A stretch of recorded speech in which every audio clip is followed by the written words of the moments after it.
Hello all, welcome to this video. आज की इस वीडियो में मैं बताने जा रहा हूँ कि आप सीटेट में 100 प्लस स्कोर कैसे करें। इस वीडियो का ज़्यादातर पार्ट मेरे अराउंड ही रहेगा कि मेरा एक्सपीरियंस कैसा था इस एग्ज़ाम में। मैं इस वीडियो में ये नहीं बताने जा रहा हूँ कि आपको कौन सी रिसोर्सेज फॉलो करने चाहिए, कौन सी बुक पढ़नी चाहिए, कौन से टॉपिक्स पे ध्यान देना चाहिए, सिलेबस कैसे पढ़ना चाहिए, ये सब मैं नहीं बताने जा रहा हूँ। मैं बताने जा रहा हूँ कि क्वेश्चन को कैसे सॉल्व करना है बिना पढ़ाई किए हुए भी। इस वीडियो के टाइटल या थंबनेल जो भी है उस पर आप देख चुके होंगे कि बिना पढ़ाई किए हुए कैसे पेपर को निकालें। तो मैं अपना एक्सपीरियंस बताना चाहता हूँ कि मेरा 100 प्लस स्कोर था सीटेट में। और अगर आपको मेरी मार्कशीट देखनी है तो आप इस चैनल के शॉर्ट वीडियो में YT शॉर्ट में जाके देख सकते हैं। तो अपना एक्सपीरियंस मैं बता दूँ कि जब मेरा एग्ज़ाम था तो उससे पहले मैंने कोई पढ़ाई नहीं की हुई थी। सिलेबस को मैंने एक बार भी नहीं देखा था। तो मैंने किया क्या था कि यूट्यूब पे बहुत सारे वीडियोस हैं जिसमें कई यूट्यूबर्स हैं ट्रिक्स बताते हैं कि ये ट्रिक्स फॉलो कर लो, वो ट्रिक्स फॉलो कर लो। मैंने उन ट्रिक्स को ही अप्लाई किया था और एग्ज़ाम में उसके हेल्प से ही मैंने 100 प्लस स्कोर किया है। तो उन ट्रिक्स को मैं कंपाइल करके एक बार फिर से आपको प्रेजेंट करना चाहता हूँ कि कौन से ट्रिक्स थे। और ना सिर्फ ट्रिक्स को बताऊंगा कि क्या कौन से ट्रिक्स हैं, बल्कि उन ट्रिक्स को अप्लाई करके भी आपको बताऊंगा क्वेश्चन में। और मेरे पास पेपर हैं प्रीवियस ईयर के, उन पेपर्स के क्वेश्चन को सॉल्व भी करूंगा इस वीडियो में लास्ट में कि कैसे उन ट्रिक्स को अप्लाई करके आप क्वेश्चन को सॉल्व कर सकते हैं। ओके, सो एक चीज़ और है कि सारे क्वेश्चंस को मैं सॉल्व नहीं कर पाऊंगा क्योंकि काफ़ी टाइम लग जाएगा उसमें। दोनों पेपर का मिला के अगर क्वेश्चन बताऊं तो 300 क्वेश्चन हो रहा है, काफ़ी ज़्यादा है और मेरे लिए काफ़ी मुश्किल है सारा क्वेश्चन कर पाना। लेकिन अगर इस वीडियो में रिस्पॉन्स अच्छा मिले तो मैं सारा क्वेश्चन सॉल्व करके अलग से 2.5-2 घंटे 3 घंटे का वीडियो डाल दूँगा। तो वीडियो को शुरू करते हैं। तो कुछ ट्रिक्स बताना चाहता हूँ मैं आपको। सबसे पहला तो ट्रिक यही है कि एलिमिनेशन आपको एग्जाम में हर क्वेश्चन में रखना है। Eliminate as much as question as possible. कोई भी क्वेश्चन है, कई सारे स्टूडेंट्स होते हैं, मैं खुद भी पहले क्या करता था, किसी भी क्वेश्चन में मैं आंसर खोजता था कि कौन सा आंसर करेक्ट है। आपको करेक्ट आंसर नहीं खोजना है बल्कि आपको गलत आंसर खोजना है। गलत आंसर खोजेंगे 2-3 अगर एलिमिनेट हो जाता है तो आपका सही आंसर होने के प्रोबेबिलिटी काफ़ी परसेंटेज बढ़ जाते हैं उसके। तो इस पहले ट्रिक के बारे में ज़्यादा ना बताते हुए दूसरे ट्रिक पे आना चाहता हूँ। और एक बात और बता दूँ कि सारे ट्रिक्स के एप्लीकेशन मैं इस वीडियो के लास्ट में क्वेश्चन के थ्रू बताऊँगा। दूसरा ट्रिक ये है कि आपको चाइल्ड सेंट्रिक अप्रोच रखना है। चाइल्ड सेंट्रिक अप्रोच इसलिए क्योंकि आप ये जो एग्ज़ाम दे रहे हैं वो बच्चों का एग्ज़ाम है। बच्चों का एग्ज़ाम मतलब है तो टीचर्स का, लेकिन एग्ज़ाम का जो कंटेंट है वो बच्चों के रिलेटेड है। तो आपको उसमें बच्चों को भगवान मान के चलना है कि बच्चे जो हैं उनको कैसे अच्छा मान के चलें। अगर कोई भी ऐसा स्टेटमेंट आता है जो बच्चों के खिलाफ है कि बच्चों को मारा जाता है, बच्चों को डिसिप्लिन में रखा जाता है, तो आप उसको एलिमिनेट कर दीजिए। एक चीज़ और है कीवर्ड का। यूट्यूब पे बहुत सारे यूट्यूबर्स मिल जाएंगे जो कि वीडियो है उनका कि ये पॉजिटिव कीवर्ड है, ये नेगेटिव कीवर्ड है, उसको आप तैयार कर लीजिए। अगर किसी भी क्वेश्चन में आपको पॉजिटिव कीवर्ड मिलता है जैसे कि मोटिवेशन, मोटिवेट करना बच्चों को, तो ये पॉजिटिव है, ये सही आंसर हो जाएगा। अगर कोई नेगेटिव मिलता है, डिसिप्लिन, बच्चों को डिसिप्लिन में रखना है, पनिशमेंट देना है, तो ये नेगेटिव है। इससे एलिमिनेशन में आसानी मिलती है क्वेश्चन के दौरान। इन सारी चीज़ों को मैं क्वेश्चन के थ्रू बताऊंगा। उससे पहले मैं एक बार ब्रीफली जितने भी ट्रिक्स हैं उनको बताना चाहता हूँ। नेक्स्ट जो मेरा ट्रिक है, चौथा ट्रिक है। पहला था एलिमिनेशन, दूसरा चाइल्ड सेंट्रिक अप्रोच, तीसरा कीवर्ड का, चौथा ट्रिक है लॉन्ग ऑप्शन। अगर आपको कोई भी क्वेश्चन में डाउट हो, टाइम ना बचा हो, एग्जाम के लास्ट में कुछ मिनट्स बचे हो, आपको लगता हो कि अब पेपर छूट जाएगा, काफ़ी कम टाइम बचा है, कैसे होगा, तो आप उस क्वेश्चन में जाइए। क्वेश्चन के जो ऑप्शंस हैं उसमें जो सबसे बड़ा ऑप्शन दिखे उसको क्लिक कर दीजिए। उसके सही होने के चांसेस बहुत ज़्यादा होते हैं। अगर कोई भी ऑप्शन लॉन्ग हो, बड़ा दिखता हो, ये बहुत बड़ा ऑप्शन है, बहुत ज़्यादा प्रोबेबिलिटी होती है कि वो सही होगा। तो ये ऑप्शन आपको, ये ट्रिक आपको समझ में आ गया होगा। दूसरे ट्रिक पे चलते हैं। पांचवा ट्रिक मेरा ये है, अगर कोई क्वेश्चन है वो पूछता है कि which of the following is correct, यानी कोई क्वेश्चन अगर पॉजिटिव कोनोटेशन में पूछता है कि पॉजिटिव, मतलब कि पूरा स्टेटमेंट ही पॉजिटिव है, इसके कॉन्ट्राडिक्टरी कोई एक ऐसा स्टेटमेंट है जो नेगेटिव तरीके से पूछता है कि which of the following is not correct. एक बार हिंदी में बता दूं। पहला एक ये है कि निम्न में से कौन सा सही है, और दूसरा है निम्न में से कौन सा सही नहीं है। तो अगर पॉजिटिव क्वेश्चन पूछता है कि कौन सा सही है, तो इसका जो आंसर होगा वो पॉजिटिव होगा। दूसरा अगर पूछता है कि कौन सा सही नहीं है, तो इसका जो आंसर होगा वो नेगेटिव होगा। एग्जाम्पल के थ्रू मैं आपको ये क्वेश्चन बताऊंगा। पेपर है मेरे पास, प्रीवियस ईयर के मेरे पास पेपर हैं, प्राइमरी जूनियर दोनों। इनको मैं एक बार वीडियो के लास्ट में बताऊंगा क्वेश्चन को कि कैसे ये जो मैं ट्रिक बता रहा हूँ उसको अप्लाई करना है। तो फॉर एग्जांपल अभी मैं बता दूँ एक क्वेश्चन एग्जांपल के तौर पे कि जैसे मान लीजिए कोई क्वेश्चन पूछा है कि इनमें से कौन सा सही नहीं है, तो ये नेगेटिव पूछा है, तो इसमें से जो आंसर सही होगा वो होगा नेगेटिव आंसर, क्योंकि नेगेटिव पूछा है तो नेगेटिव आंसर करना है। बाकी इनमें से 3 ऑप्शन जो होंगे वो पॉजिटिव होंगे, 100% वो पॉजिटिव होंगे, क्योंकि 3 अगर जब पॉजिटिव होंगे तभी एक नेगेटिव होगा, उसको कट करेगा वो। बाकी एग्जांपल के हेल्प से आपको आसानी समझ में आएगी। नेक्स्ट ट्रिक जो है, ट्रिक नहीं कह सकते इसको, टिप्स कह सकते हैं, ज़्यादा अच्छा है, कि don't left any question for further consideration. बाद में करने के लिए किसी क्वेश्चन को नहीं छोड़ना है कि मैं बाद में टाइम मिलेगा तो कर लूँगा, क्योंकि टोटल 120 क्वेश्चन आते हैं, इसमें 150 क्वेश्चन आते हैं, टाइम मिलता है 120 मिनट। यानी अगर एक क्वेश्चन पे 1 मिनट भी टाइम मिल रहा है तो 30 मिनट एक्स्ट्रा आपको चाहिए। तो कुल मिला के ये कहना चाहता हूँ कि जब आपको शुरू से लेकर लास्ट तक क्वेश्चन करना है तो बीच में कोई क्वेश्चन छोड़ना नहीं है, क्योंकि सबसे ज़रूरी बात यह है कि नेगेटिव मार्किंग नहीं है इसमें। तो छोड़ने की कोई लॉजिक बनती नहीं है कि बाद में करूँगा, अभी नहीं करूँगा, बाद में करूँगा। तो ठीक है, तो नेक्स्ट मेरा ट्रिक ये है कि टिप्स है ये भी कि लैंग्वेज काफ़ी ज़रूरी है। लैंग्वेज का जो रिटर्न ऑन इन्वेस्टमेंट रेशियो है वो काफ़ी ज़्यादा है।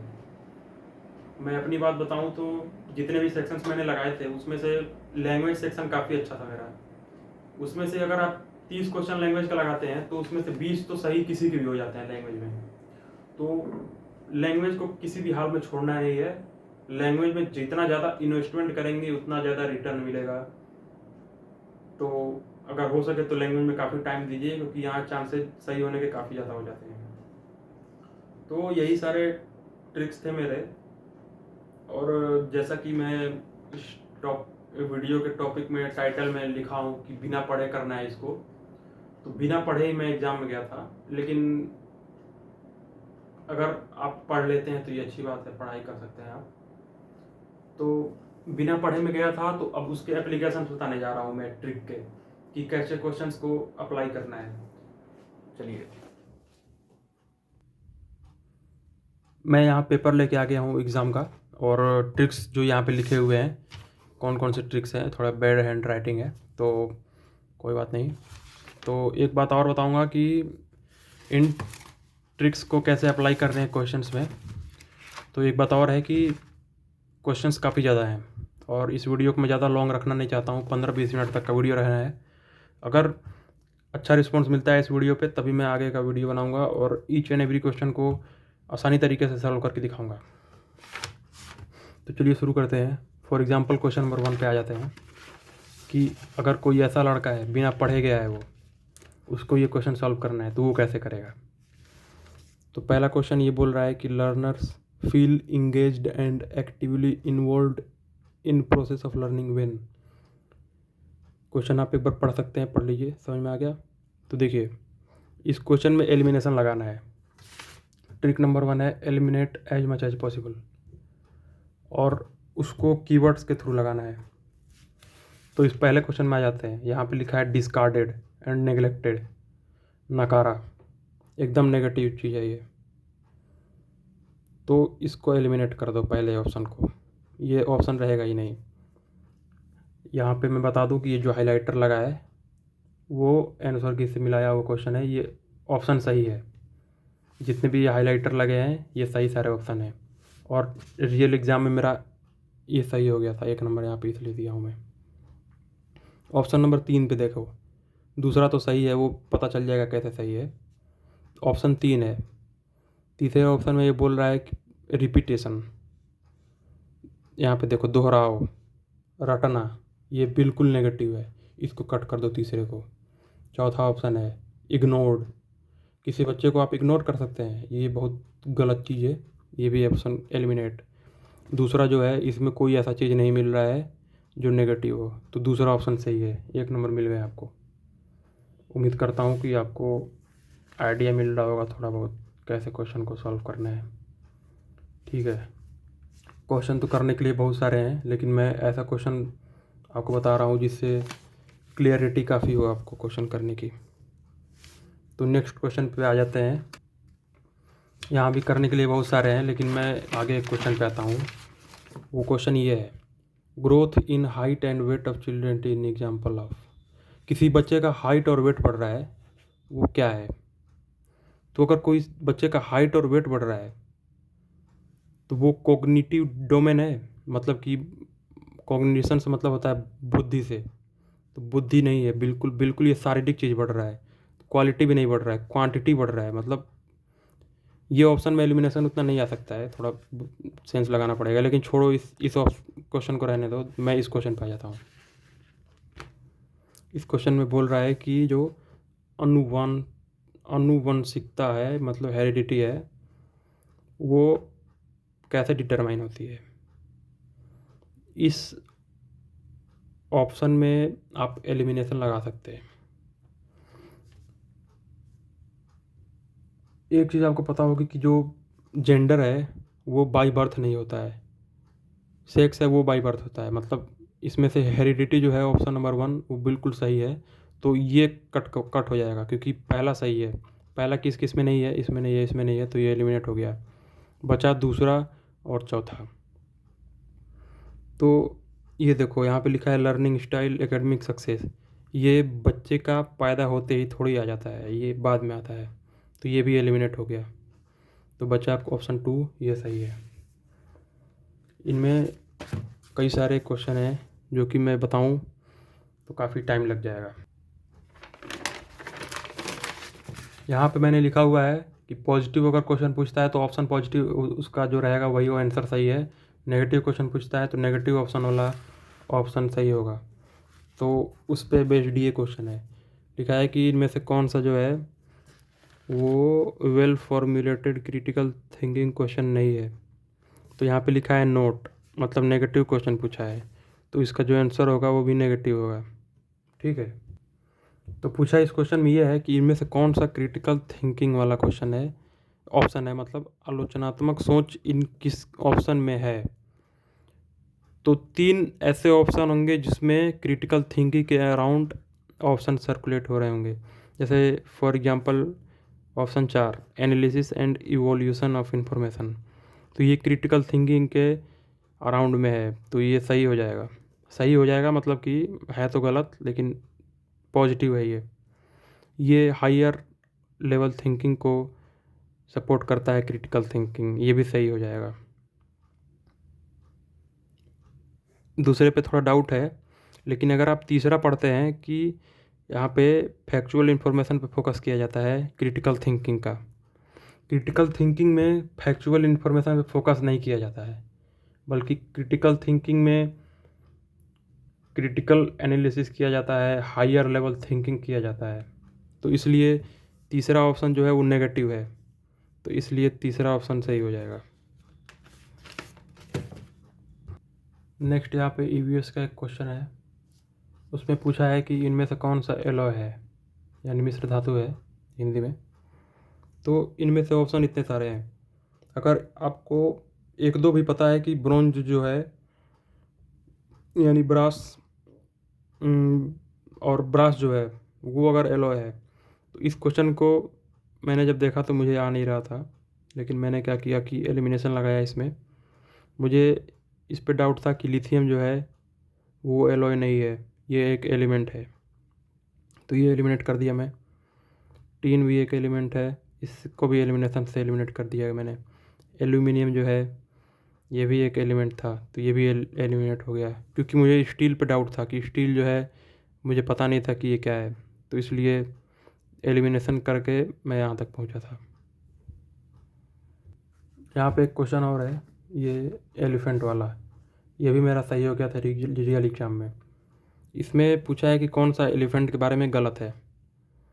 ऑप्शन नंबर 1 में जब पढ़ा तो इसमें बोला है कि 15 साल के ऊपर हो जाने पे हाथी अपना झुंड छोड़ देते हैं।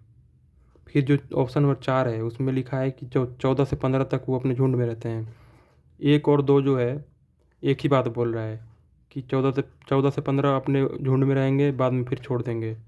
तो ये दोनों जो है वो सही लग रहा है मुझे, क्योंकि एक भी गलत होगा तो दूसरा अपने आप गलत हो जाएगा, इसलिए दोनों या तो गलत रहेंगे या तो सही रहेंगे। अगर दोनों गलत होंगे तो दोनों गलत होने का ऑप्शन नहीं दिया है, गलत एक ही है कोई, तो इसलिए दोनों सही हो जाएंगे। बाकी जो दूसरा ऑप्शन था कि फीमेल एलिफेंट अपने झुंड में रहती है, तो ये मैंने तुक्का लगाया था कि हाँ फीमेल ही अपने झुंड में रहती होगी, क्योंकि हाथी के बच्चों को पालने में आसानी होती होगी, तो फिर दूसरा मैंने सही सोच लिया। फिर जब तीसरा ऑप्शन बचा कि ये गलत है एलिमिनेट करके, तो मैं तीसरे पे तुक्का लगा के सही कर दिया इसको। पेपर 2 में क्वेश्चन पूछा था कि इनमें से सॉइल इरोजन एंड डिप्लीशन को कम करने का तरीका कौन सा है, यानी जो मिट्टी कटता है, डिप्लीट होता है, उसको कंट्रोल करना है, तो इनमें से कौन कौन सा ऑप्शन को यूज करके हम उसको कंट्रोल कर सकते हैं। तो मुझे इस क्वेश्चन में ज़्यादा आइडिया था नहीं ऑप्शंस के बारे में कि इंटरक्रॉपिंग क्या है, लेकिन मैंने इसमें एलिमिनेशन लगाया हुआ है। ठीक है, जहाँ भी इस तरीके के ऑप्शन मिलते हैं कि लास्ट में ओनली लिखा हो कि ABC ओनली, तो उसमें से समझ लो कि एक ऐसा ऑप्शन है जिसको एलिमिनेट करने से पूरा क्वेश्चन जो है वो बन जाएगा। इसमें एक ऑप्शन मुझे दिख गया ओवर ग्रेजिंग। अगर किसी भेड़ बकरी जानवर से आप ज़्यादा चराते हैं अपने फसलों को, तो इरोजन होने के चांसेस काफ़ी ज़्यादा हो जाते हैं। तो अगर ये ऑप्शन रहता है किसी क्वेश्चन में, तो उसका मतलब यही है कि सॉइल इरोजन उससे होगा, यानी ये गलत हो जाएगा। ठीक है, कुल मिला के ऐसा ऑप्शन जिसमें बी हो वो गलत हो जाएगा। तो इसमें देखिए, इसमें बी है, ये गलत हो गया, इसमें बी है, ये भी गलत हो गया, इसमें बी है, ये भी गलत हो गया। तीसरा नंबर है, इसमें बी नहीं है, तो ये सही हो जाएगा। करने के लिए ऐसे बहुत सारे क्वेश्चंस हैं इसको मैं कर सकता हूँ, जैसे ऊपर वाला क्वेश्चन है ये भी उसी पे बेस्ड है, लेकिन टाइम ज़्यादा ना होने की वजह से मैं इस वीडियो को अब बंद करूँगा। वीडियो ख़त्म होने से पहले मैं ये बता दूँ कि देखिए, इस एग्ज़ाम में PYQ पढ़ने का फ़ायदा तो है, लेकिन PYQ रिपीट नहीं करते हैं, तो PYQ से थोड़ा बहुत आइडिया आप ले सकते हैं, लेकिन ज़्यादा पढ़ने की इसमें कोई ज़रूरत है नहीं, क्योंकि क्वेश्चंस जो है रिपीट बहुत नहीं करते हैं। नए नए क्वेश्चंस फ्रेम होते हैं, और क्वेश्चंस का जो टाइमिंग है पढ़ने के दौरान वो काफ़ी ज़्यादा हो जाता है। जैसे इसमें करने के लिए 150 क्वेश्चन हैं, लेकिन पढ़ते हुए बहुत टाइम लग जाता है, 2 घंटे से ज़्यादा टाइम लग जाएगा इन क्वेश्चंस को पढ़ते हुए ही। करने से ज़्यादा पढ़ने में टाइम लगता है, क्योंकि बड़े बड़े क्वेश्चंस होते हैं। यहाँ पे देखिए इतना बड़ा बड़ा ऑप्शन है, इसको करने के लिए 1 मिनट तो चाहिए ही कम से कम पढ़ने के लिए। तो इसलिए मैं आपको बता दूँ कि टाइम मैनेजमेंट बहुत ज़रूरी हो जाता है। टाइम मैनेजमेंट अगर रहेगा तभी कोई क्वेश्चन छूटेंगे नहीं। तो आपको सीटेट एग्ज़ाम के लिए ऑल द बेस्ट। अगर वीडियो पे व्यूज़ अच्छा जाएगा, रिस्पॉन्स अच्छा रहेगा, तो मैं सारे क्वेश्चंस को सॉल्व करूँगा 2.5-3 घंटे की वीडियो में। Thank you.